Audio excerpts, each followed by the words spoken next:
more aggressive enforcement of speeding, distracted driving, you know, in a construction zone. We're going to try to make sure that that's addressed. We will be also cracking down on those who jaywalk, but we're taking a much broader view of this, and there will be information made available in multiple languages to the large apartment complexes in the vicinity of this project to try to raise community awareness. We're calling upon the local community media in those areas to also help us raise awareness. We don't want to have any more businesses. Are there any questions about this particular issue? Mayor, over the years, the city of Houston has put together so many different construction projects. And not only have we lost pedestrians, we have actually lost law enforcement and fire department personnel who came to these particular scenes and who worked these scenes. And people have driven beyond the barriers and found themselves killing a police officer or a city worker. Is there any program in place right now at HPD that works specifically for projects like this all over the city? First of all, this is not an unsafe construction project, and all of the appropriate warnings and barricades are in place.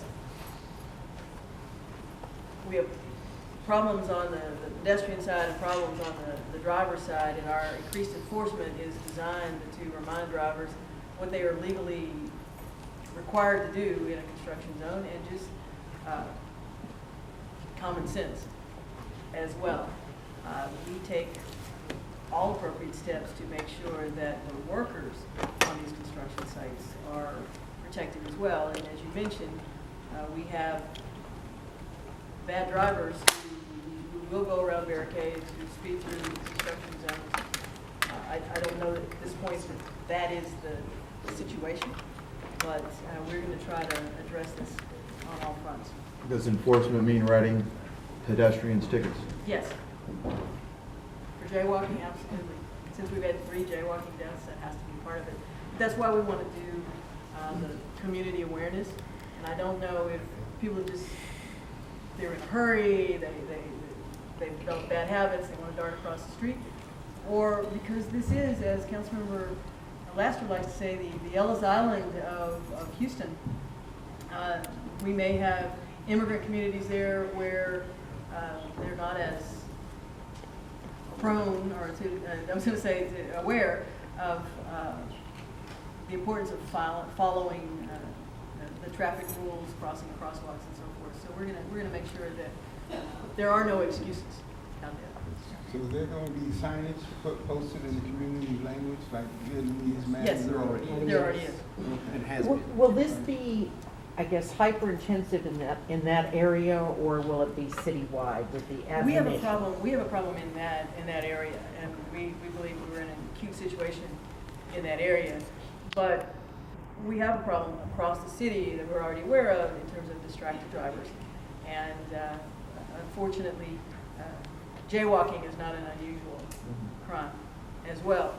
And I'll just throw in, it's not part of this discussion, but we're also working on stepped up enforcement around bicyclists and the safe passing. So our drivers need to be on their toes over the next few months, because we're going to expect them to follow the laws.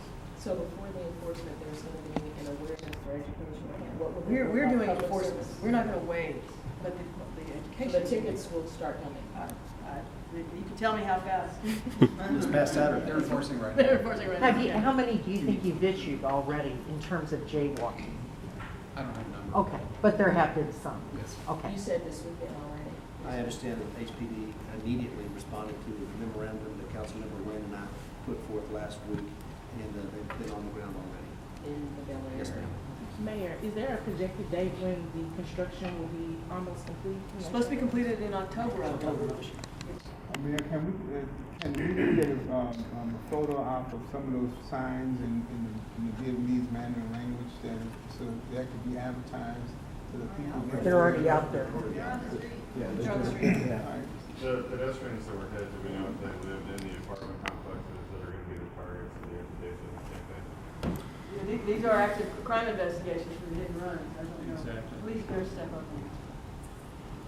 These are Captain Tom Runyon with the Vehicular Crimes Division. We join the mayor and the council members in our concern for safety of all the citizens, both the pedestrians and the drivers. And it's apparent that they all need to pay more attention, to be more attentive. The investigations that have been mentioned on Bel Air, they're very fresh, they're ongoing, and we don't have too many details that we can release at this point. We do have vehicle debris on these two latest scenes that are crime scenes. We had debris that's consistent with a Honda at one scene and with a Toyota at another. And that's about the extent of the information that we can release at this point. But we also certainly request if any citizens have any information related to these, that they, as the council member mentioned, call the police department or Crime Stoppers. Well, I guess that's the main extension of the education effort beyond the signs that are existing into the apartment complexes around the area. Please, Councilman Laster.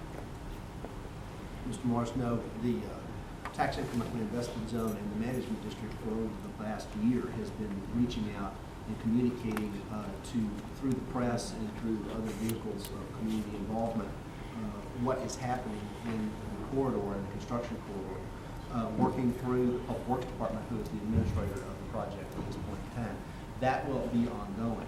I want to commend the management district and the tax increment reinvestment zone for the extra monies that they have put on the table for that communication effort. This effort today and yesterday and going forward is about trying to communicate to our population the seriousness and the safety issues that are involved in that. So it'll be ongoing. I think Councilmember Wynn and I are going to attempt to do some other projects over and above what has been happening here today and what has already been ongoing. So, thank you. Are there any other questions? Again, I want to thank Councilman Laster, Councilman Wynn. They were on top of this from the beginning. They quickly raised it to my attention and engaged the police department. Obviously, the police department is focused on solving these crimes, and we ask the public for tips and helping solve these crimes. But the council members are just as concerned about making sure that no more of these incidents happen, and so we want to do community awareness around that. And I thank them for being proactive in this. Thank you, guys.